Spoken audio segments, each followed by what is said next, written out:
যুবক, অনুমতি দিলে একটা কথা বলি, যদি রাগ না করেন। আপনি যাকে ভালোবাসেন, পবিত্র ভালোবাসার কথা বলতেছি আমি, আবার ওই বয়ফ্রেন্ড গার্লফ্রেন্ডের কথা কইতেছি না। যাও,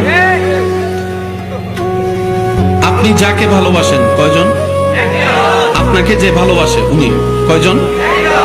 উনি যদি 10 জনকে ভালোবাসে, আপনি কি সে ভালোবাসা নিবেন?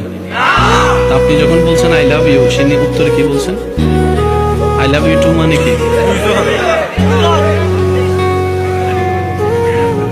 শুনেন, আমি তোমাকে ও ভালোবাসি,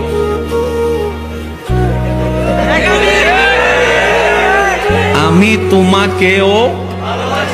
আবার এটা দেখেন, আমি তোমাকেই ভালোবাসি, আমি তোমাকেই ভালোবাসি, আমি তোমাকেও ভালোবাসি। বুঝলাম এখন এইসব আপনার সংসার আপনি বুঝেন, আমি গীতা।